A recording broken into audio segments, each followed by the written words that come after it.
From the southeastern corner of western North Carolina, this is Folklore.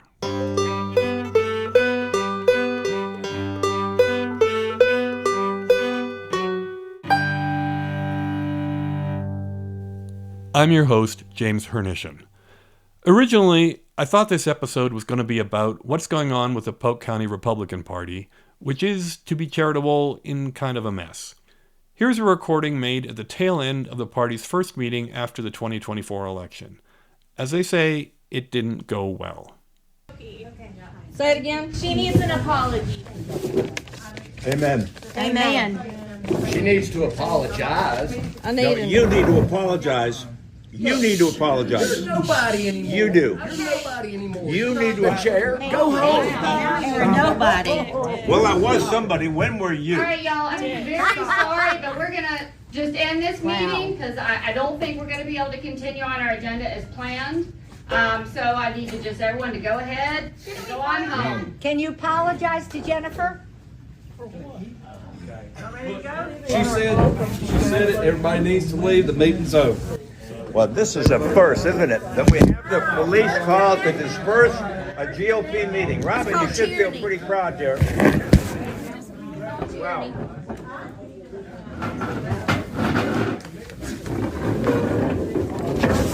I'm sorry.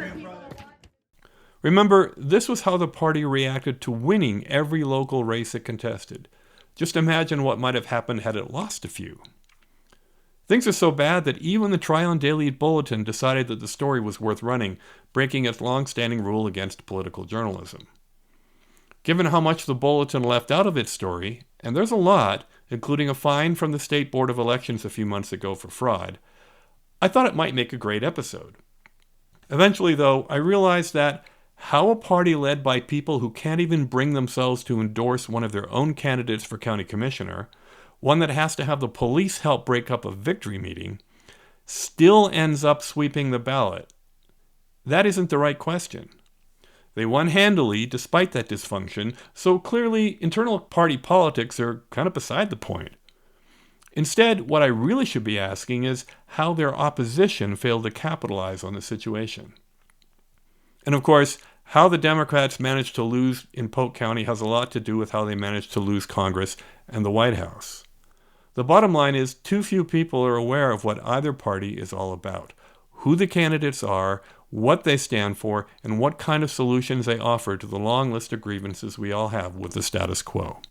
And then I was offered the chance to talk with Jonah Garson, who is first vice president of the North Carolina Democratic Party. He was in town on April 13th to talk at the Polk Democrats County Convention.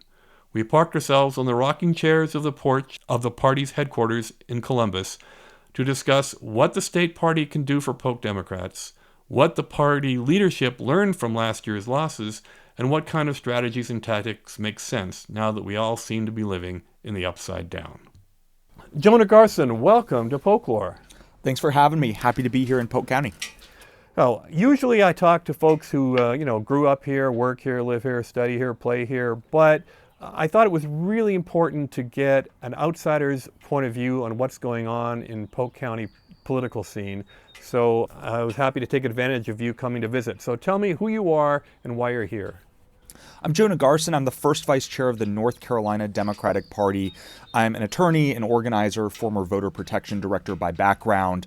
I grew up in Orange County, North Carolina, and for the past 2 years, I've been a part of this reform-minded board that was elected into leadership of the North Carolina Democratic Party 2023 at a time when the party had laid off virtually all of its staff, had no money in the bank, and had been sort of losing for some time. And we came in with the simple objective of wanting a party that was functional and that didn't gaslight its folks, and that was capable of fighting and winning some of the toughest fights in the courtroom, in the field, at the ballot box, in our preeminent battleground state. And North Carolina still is kind of purplish, right? It went for Trump, but it elected a governor, attorney general, and a school board superintendent They're all Democrats. And more folks voted for Democratic legislators than they did Republican legislators. But because of gerrymandering, that doesn't work out so well.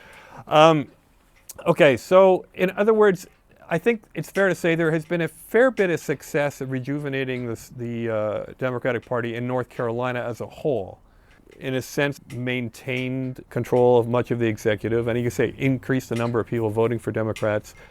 But when it comes to districts like Polk County, rural districts, in the middle when it comes to demographics and income and that kind of thing, we're not doing so well. And Polk County, basically, if you have a D after your name in an election, you lose.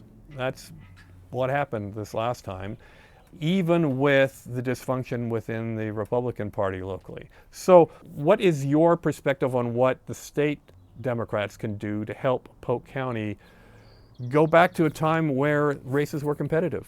I mean, we need to have a state resourced year-round organizing program with presence everywhere.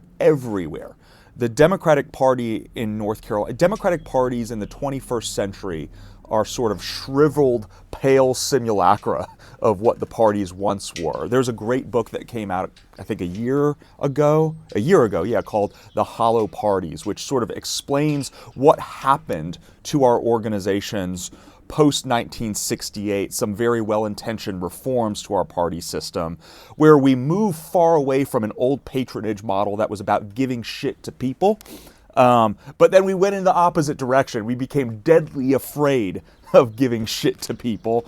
And that ethos of pulling away from doing things for people locally, very concrete, tangible things, has been terribly detrimental to our ability to win in the places like a Polk County, North Carolina, or a Duplin County, North Carolina, for that matter. When do you think that shift happened? It began in 1968. There was, coming out of the disaster of the 68 convention, there was a reform commission set up to reform the party, really move away from the old patronage model where local units, beginning at the state level, actually had quite a bit of power. And that power was rather arrogated up to the national level. We said, we want to break this local boss system, which at its worst is terribly corrupt, and where you aren't getting fair exercises in democracy through primaries.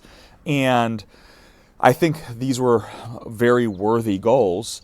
And I think that there were, and this is, I think, the central thesis of the book that I haven't read all the way through, The Hollow Parties, but an unintended consequence is that you have terribly weak organizations, and we become completely oriented around candidates and individual leaders. Okay? We don't invest in organizations, we invest in individuals. Well, election cycles come and go.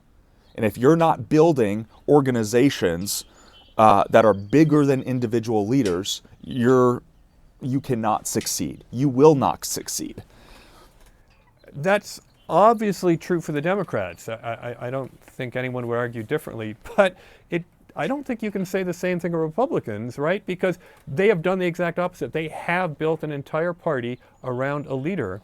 They've eviscerated almost any other power structure, power base other than the leader of the party, the current president.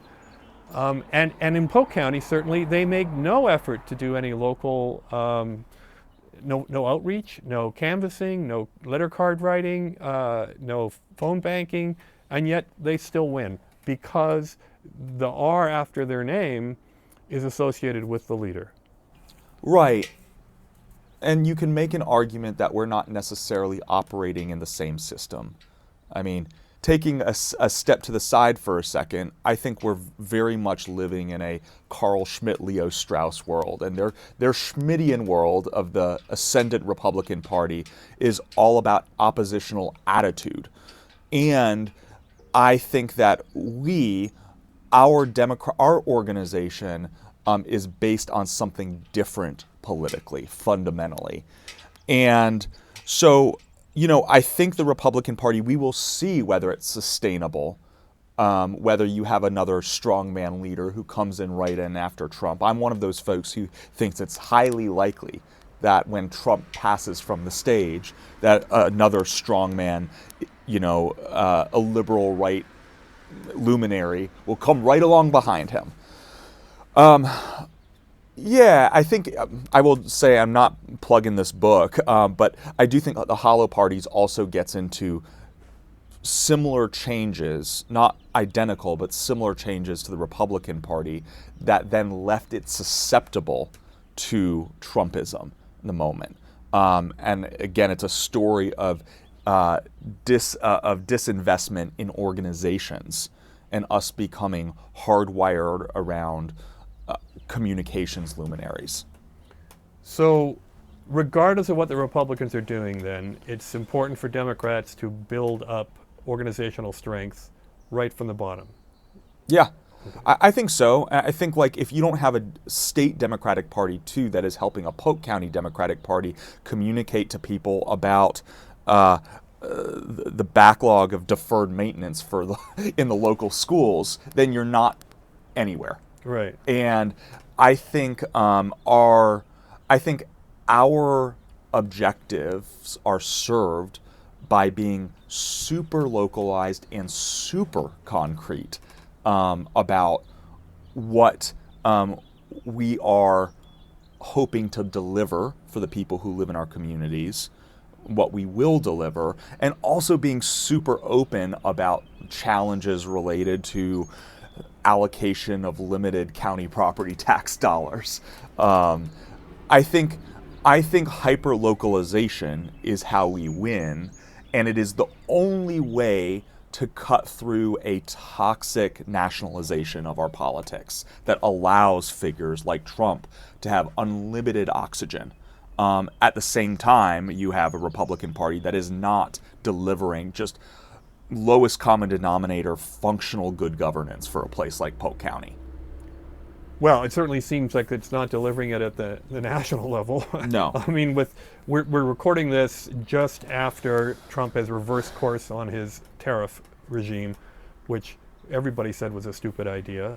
And people are breathing a little bit easier now because the tariffs aren't as crazy as they used to be. But at the more local level, though, can you say the Republican Party is equally failing to deliver?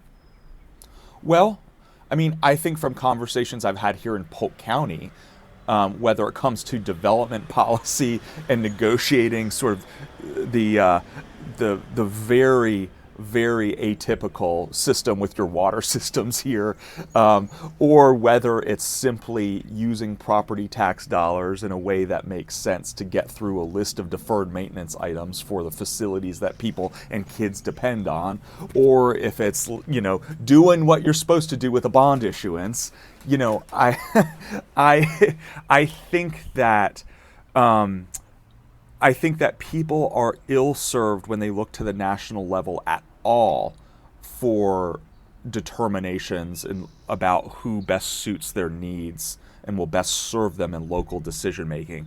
I would argue that there's very little that Donald J. Trump does or doesn't do that is helpful for your analysis of whether Republican County Commissioner X is doing their job.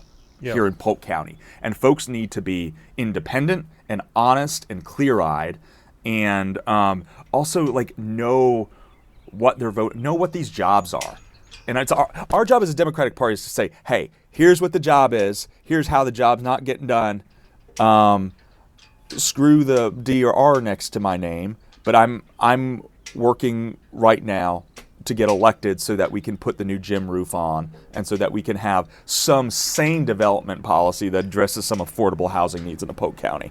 Well, it's nice to hear you mention a specific policy like affordable housing, because clearly that is a big deal. It's a big deal in this town of Columbus right now because people are going to be building maybe 285 units just down the street. And people aren't happy about it because housing goes in and it changes the nature of a community. I'm not sure what county commissioners can do or about that, but it is nice to hear that you identified a policy which I think people care about at the local level. Because again, I mean, as you're saying, nationally, what Donald Trump talks about or what the leaders of the Democratic Party talk about in Washington really don't have much to do with how people see their local officials in Polk County. So let's just move on to the second question then. What did the Democrats learn about how they lost so many races last year? What lessons can be learned other than simply maybe Joe Biden shouldn't have stuck around as long as he did? What have they learned, and how can we take those lessons and apply them to rebuilding the party at the local level? I mean, we don't have on the ground year-round organizing programs in all the places we need to win. I mean, coordinated campaign, the presidential campaign last cycle dropped in super late like it always does, poured a bunch of resources in, and like those resources, I mean, what has happened, I mean, the national party, these campaigns have become rather extractive. We're not building organizations that can be working year-round in a Rocky Mountain, North Carolina, and simply racking up the amount of voter contact and voter engagement you need in a place like Rocky Mountain, North Carolina, which had nested most competitive legislative and congressional district and was a place that's critical for all of our statewide races. So, I mean, I think biggest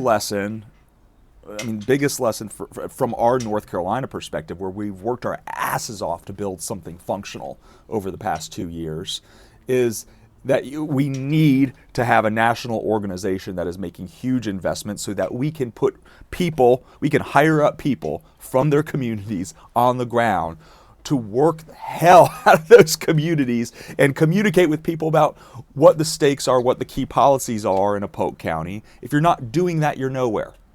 Are you talking about money? Are you talking about things? Yeah, I'm talking about a lot of cash money. That's for sure. But money spent on the right things, the things that matter.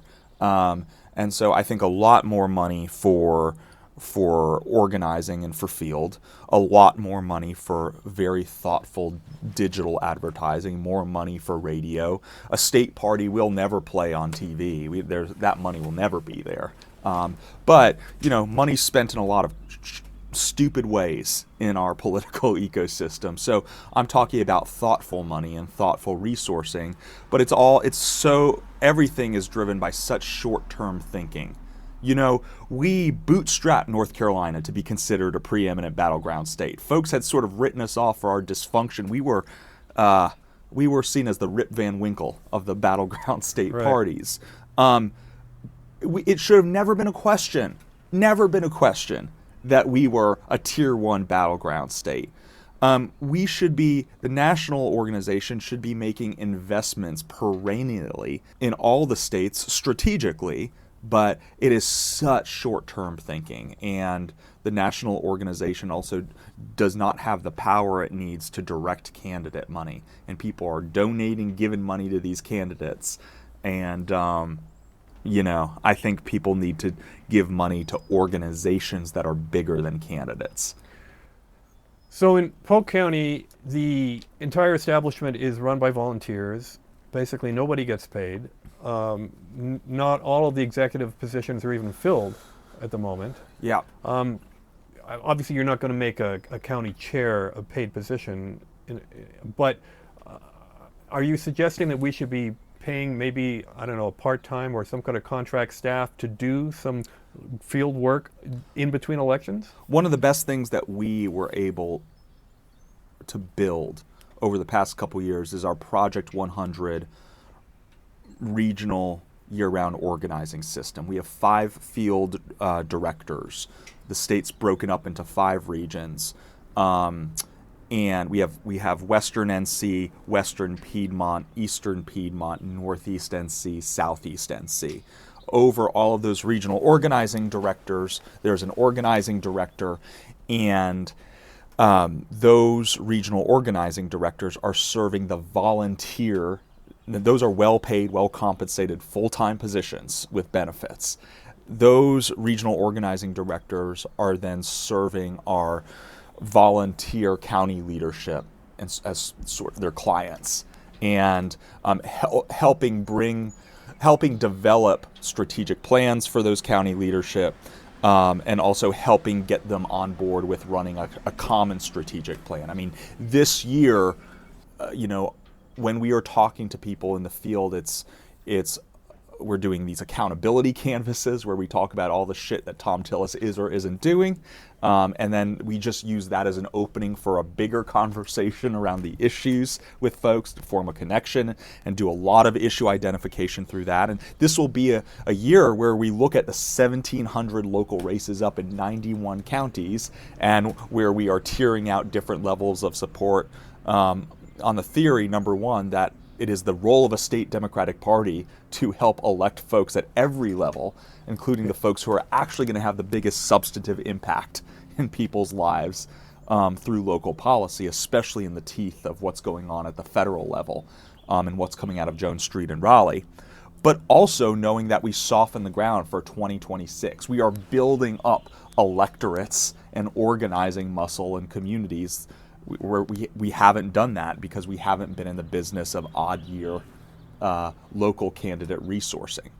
This year, of the 1,700, we're looking at tier one most strategic mayor flips and town council flips.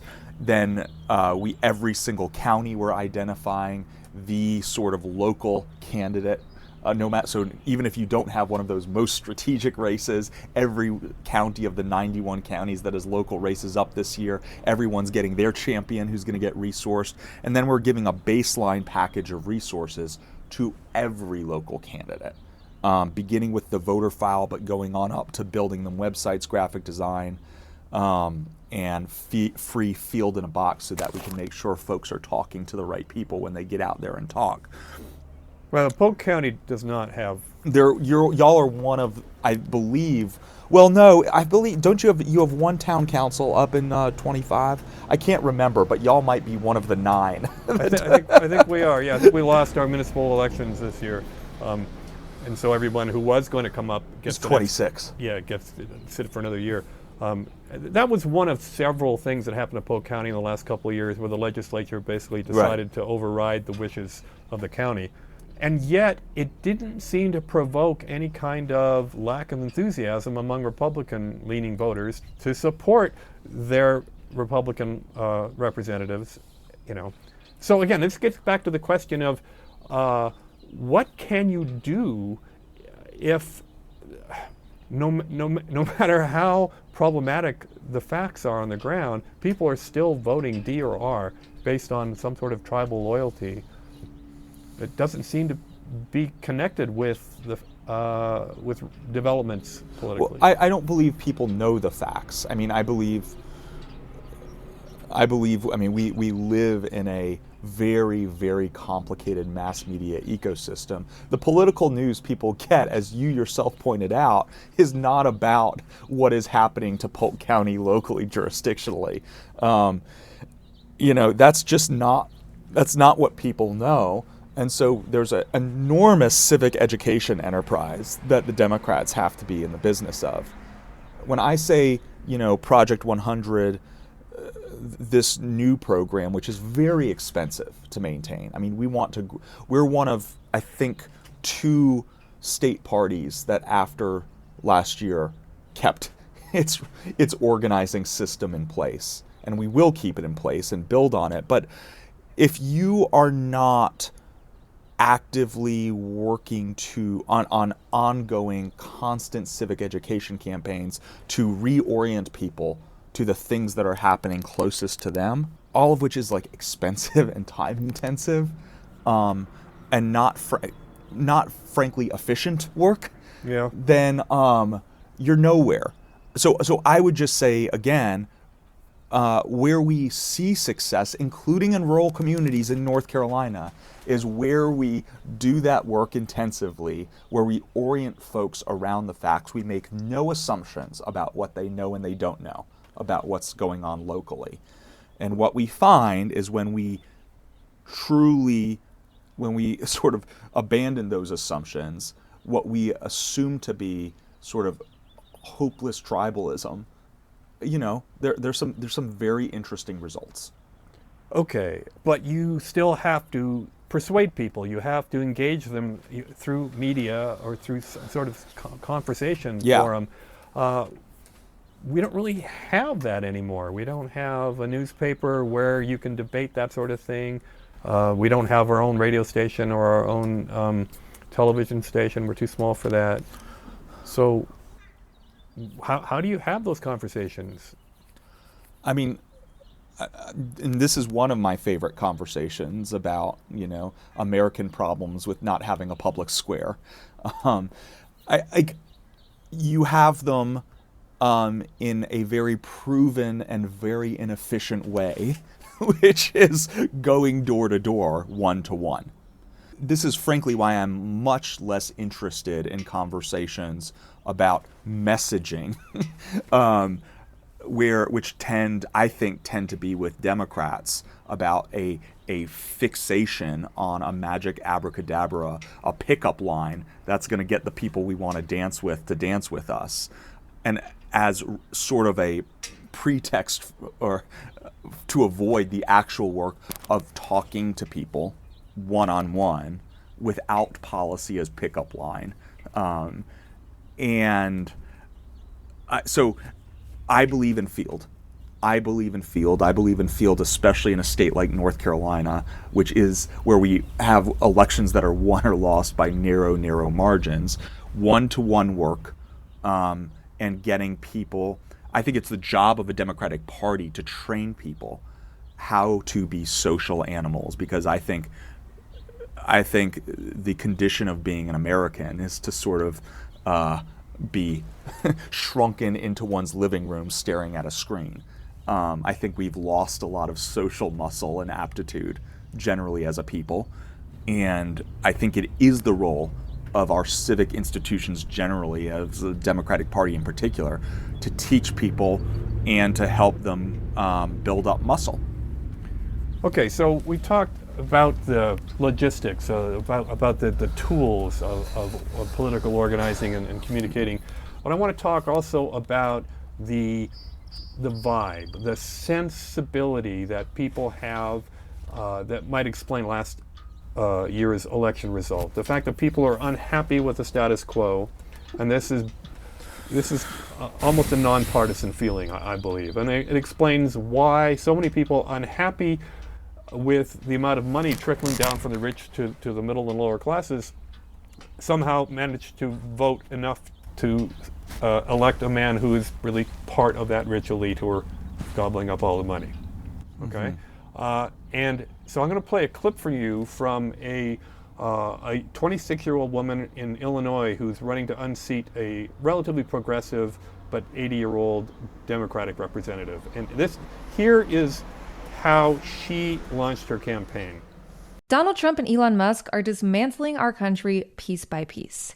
And so many Democrats seem content to just sit back and let them. So I say it's time to drop the excuses and grow a fucking spine. I'm Kat Abou-Ghazaleh, and I'm running for Congress in Illinois' 9th District. Unfortunately, this party has become one where you have to look to the exceptions for real leadership, as the majority work from an outdated playbook. We need a makeover, which means we need a vision that's bigger than what we've been told is possible. There is absolutely no reason you shouldn't be able to afford housing, groceries, and healthcare with some money left over. Families should have free childcare, Social Security should be expanded, and our inalienable rights shouldn't be dependent on who's in power. That means standing up to authoritarians, not shrinking away when the fight gets tough. And while current Democratic leadership might be fine cowering to Trump, I'm not. I've spent my entire career reporting on the far right and being attacked by them as a result. In fact, just a few months ago, Elon Musk's lawyers deposed me here in Chicago to ask about my mean tweets. Look, I thought comedy was legal again. This is all to say, I'm not scared of standing up to these people. I know how they think, and I know how to beat them. But my campaign itself is going to be different too, because I don't want to wait a year to help people. We're focused on meeting constituent needs with one simple rule. What if we didn't suck?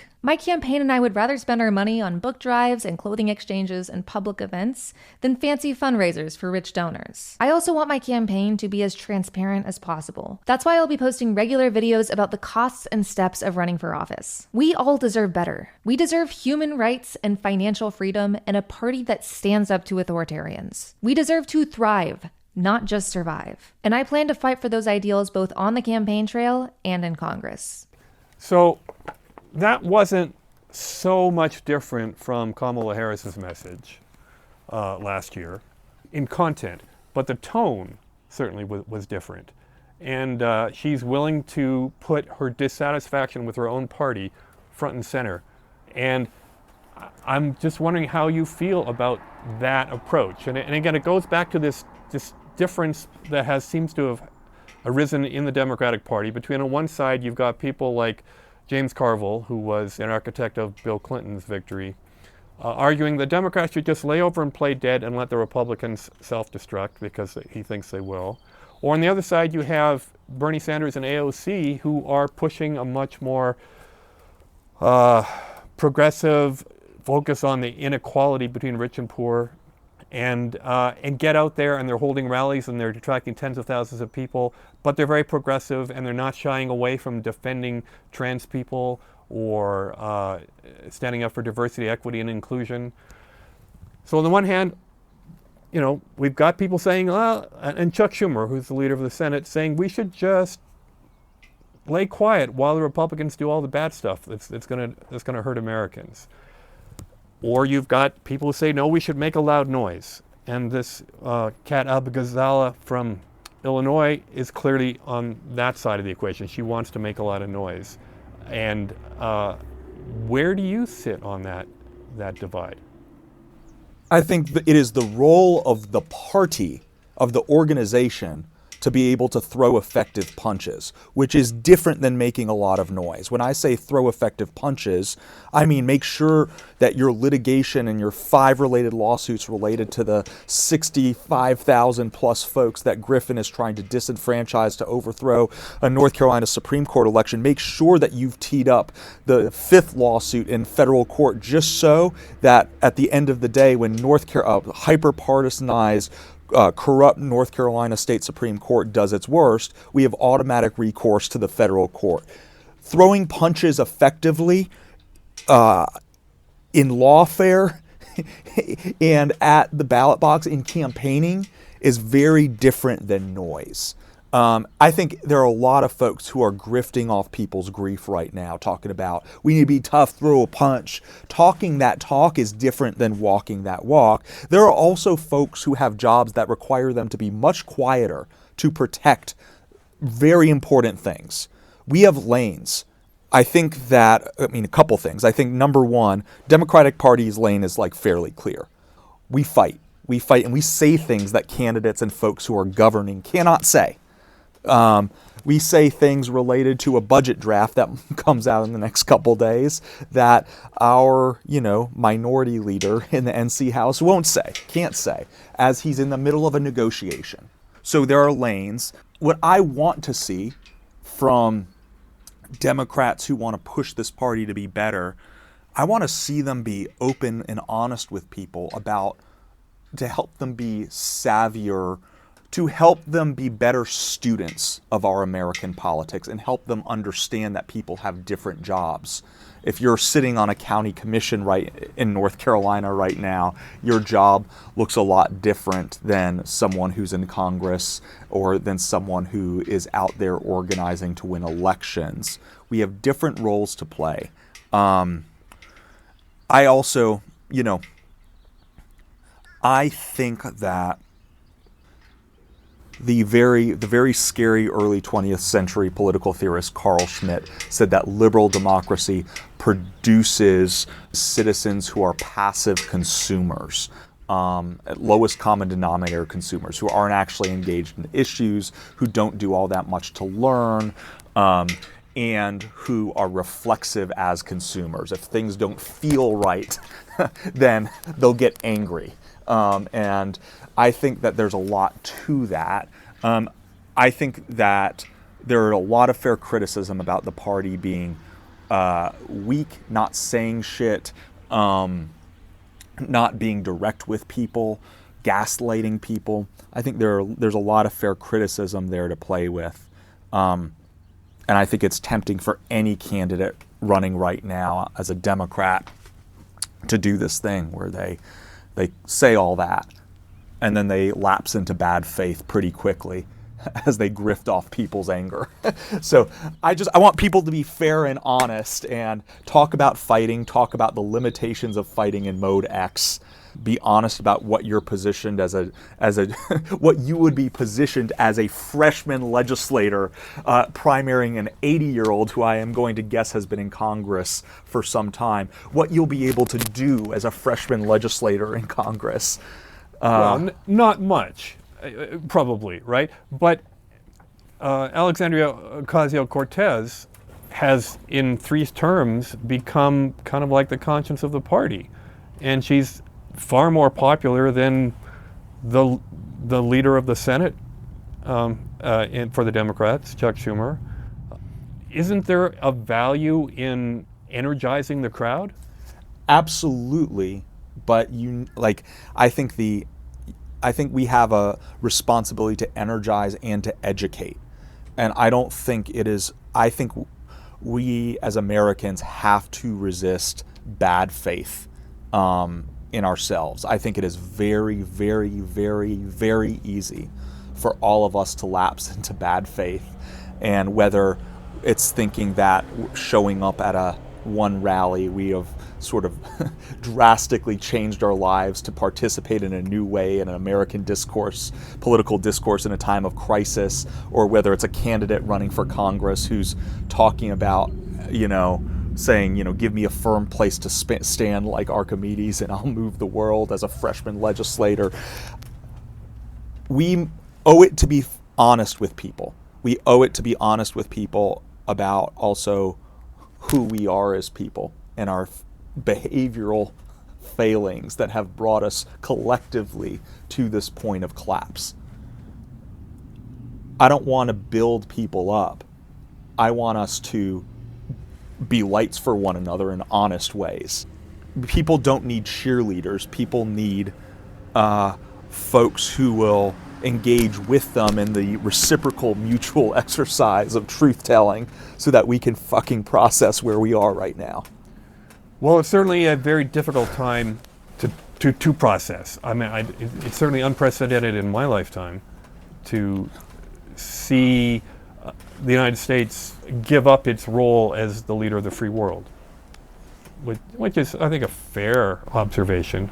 Donald Trump's not interested in leading the world in terms of human rights and keeping things peaceful and stable. I mean, that doesn't seem to be his objective. And I think it's really hard for Americans to come to grips with that, including Republicans who might have voted him for other reasons. But again, just to bring this back to the local level, what do you advise people considering running in 2026 for seats in Polk County? What kind of message, what kind of strategy should they be bringing to try to convince maybe a few people who by 2026 might have soured on the current Republican playbook? Folks are fed so much pabulum and bullshit from their screens. Be concrete. Be concrete. It no longer is effective to talk about the value of good public schools in and of itself. You talk about specific things about public schools. You need to get specific, whether it's vocational program X that connects people with jobs, or whether it's the deferred maintenance list that seems to never get shortened as the school roof is falling in. Get concrete, number one. Number two, you now have a state party that is in a position to give you things. Insist on getting those things. Insist on getting the resources you need to do the very, very difficult work of talking individually one-on-one with people, because that's what you're going to have to do about those local things you've identified. Okay, so those are 2 things. Number one, get hyper concrete. Number two, make demands of the state party and know that there are resources there for you. And it's your job to take up the tools we give you and work like hell to do the one-on-one voter contact. This is a county that has a pretty strong tradition, even if the outcomes have been sad for Democrats for a bit. This is a county that does have a strong tradition of that individual voter contact. And so there's this county is well positioned to build. Well, and it did. The one little stat I heard about Polk County in the November election was that it was very successful at turnout, right? The biggest increase over the prior presidential election of any of the 100 counties in North Carolina Was Polk County. Correct. Yes, and I heard that. I said that's really something. Except that when you look at the most races, was right from the school board to the president, the percentage breakdown was almost identical to within, I think, 0.03% as it was 4 years prior. Relative, and I hear that, but relative to what we saw, we had a red wave election. Relative to some of the losses we saw in Democratic or voters for Democratic vote percentage, voters for Democrats, I include Democratic leaning unaffiliateds in there, right? Maintaining something that looks like holding firm in the face of those headwinds is in fact remarkable. And I mean, North Carolina, we had a lot of those, Western North Carolina had a lot of those little remarkable data points. You know, North Carolina's, I mean, we were the only state to flip an executive council seat. That was lieutenant governor. Mm-hmm. Hal Weatherman wasn't the craziest of the bunch running for that open race. But yeah, I mean, it's hard to get really fired up about relative good outcomes when at the federal level we lost. It's hard even to get excited about North Carolina's higher level of state wins, generally speaking, when still at the federal level we lost, which is the consequences of which are terrible. So basically last year the reason that Trump beat Harris was because 4 or 5 million Democrat-leaning and Democrat voters just didn't show up. That's the basic math. And whereas in Polk County we actually increased the turnout among those same voters. In a state where Justice Allison Riggs has won by 734 votes, you know, in a state where our statewide margins are as close as they are, I mean, that's it. I mean, whether or not a county like Polk County has a good turnout and voter engagement operation can be state race determinative. It can determine the outcome of a U.S. Senate race because that's North Carolina margins. All right, well, that's a really provocative point. The notion that even if we lose a lot of local seats, the turnout for statewide and federal races might actually hinge on counties like Polk County just churning out a few more votes. Our thesis, and if you were to talk to Chair Anderson Clayton, I think what she would put it better than me, but yeah, you need, in North Carolina, where I think we have more small-sized cities than any other battleground state, which means we have a much more diffuse metro population, and then we have an enormous diffuse and variegated rural population. You can't even really, I mean, there are major difference in a rural Hertford County to a rural Polk County. No, but in a state like North Carolina, if you are not building democratic power, building political power of communities everywhere, you are not going to build an effective organization for the state capable of winning those big, high-profile U.S. Senate races. You know, there's a lot of work that needs to go into a Charlotte Meck or Guilford County or a Durham with those huge population centers. But, you know, one of the things that's happened is we allowed our infrastructure in more rural counties to fall apart over the course of decades. And that's no longer the case. We have rebuilt and we are rebuilding. But, you know, I told you we have a 6-person organizing staff now. Well, I think we would want to see it quadruple its size by 2026. We will always be dependent on volunteer. I'm a volunteer. This is a volunteer full-time job. I don't get paid for it. I'm a full-time attorney on top of this. We will always count on our volunteer leadership at the county level. as the people who are best placed to actually engage with community and deliver outcomes. But we need to make sure that there's a professional backbone of support for these people in their places. That's what we're trying to build. Do you think, what should voters expect to see different in 2026 compared to 2024 in terms of the Democratic campaigning? Just more of the same sort of effort? I think we are a strong organization now. I think we will have a greater say and voice in how the big campaigns, the U.S. Senate campaigns, how they interact in North Carolina. I think it's very frustrating for folks often to have people parachuted or resources parachuted all of a sudden and not timely from without.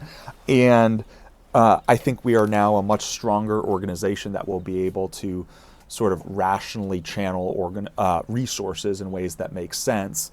I think also, the big difference is that people now know that if you are in a Polk County and you need an immediate response on X item related to your data or getting to certain material or literature, you have someone who is on call for you 24/7 in your regional organizing director. And they are on the ground living in Western North Carolina to serve you. And I mean, it seems basic, but that's a big difference. It's a big difference. I talk a lot, I know, in terms of logistics, and I often bend strategy conversations back into logistics. Logistics are so important. So an awareness of how we've changed and what we're prepared to do logistically is one big difference. Number two, I think you're certainly going to see Justice Anita Earls everywhere and out here. And I think we have especially because of the truly extraordinary situation we have right now in our courts, where GOP is trying to overturn an election in the face of settled law. You can't change the rules after an election. I think people understand that in North Carolina, we always have a judicial top of ticket, whether we have a U.S. Senate race or anything else.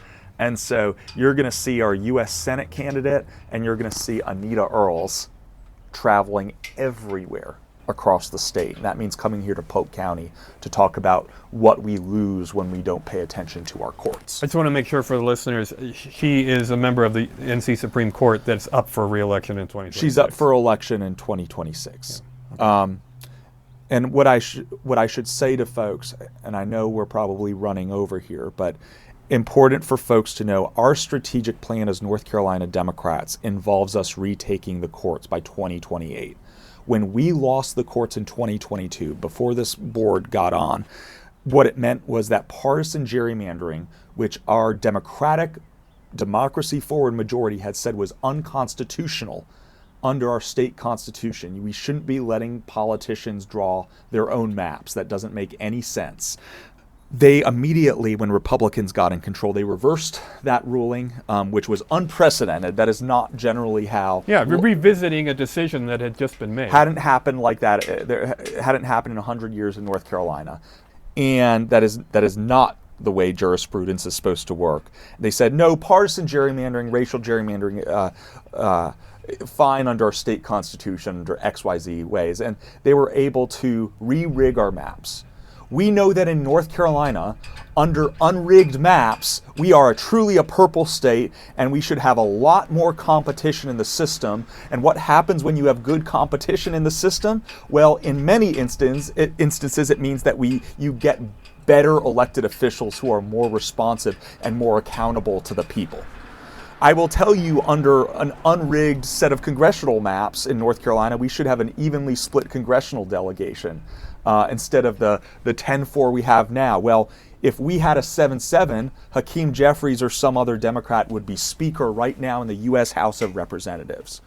But when it comes to the General Assembly in Raleigh, the people, Polk County knows, we live in a Dillon's rule state, which means that the General Assembly can giveth and taketh away from a Polk County and local jurisdictions. They can do whatever the hell they want. And they have, more or less. And exactly, and they have. We know more folks voted for Democratic legislators, and we know that if we unrig these maps, we just get better outcomes for local people. And so we know that in addition to winning 2 high-profile U.S. Senate races and getting Tillis out of there and getting Budd out of there, we know that we have to unrig our maps by retaking the North Carolina Supreme Court, which we can do by 2028. We just have to be super, super focused. And that's our collective long-term strategic plan. All right. I think that is a great place to wrap up, because I think it really gives a good idea of what people can expect from the Democratic Party in the next couple of years. So thanks so much for finding the time. I know you're a volunteer just like me, and sometimes it seems like volunteers is the only thing that keeps this country going. Thank you for letting me run my mouth, and here's to volunteers. All right. Now that was a strong finish. I know that even regular listeners to a podcast don't always make it to the end of every episode. But if you're a member of the Democratic Party, or even if you're not, but can foresee a day when you might be, I think Jonah gave us a fair bit to think about there. To me, it's still not clear exactly what the Democrats will be doing in 2026 and 2028, but there's plenty of options worth debating. As always, you can suggest guests and topics by emailing them to jamesh@polklore.com. Thanks for listening.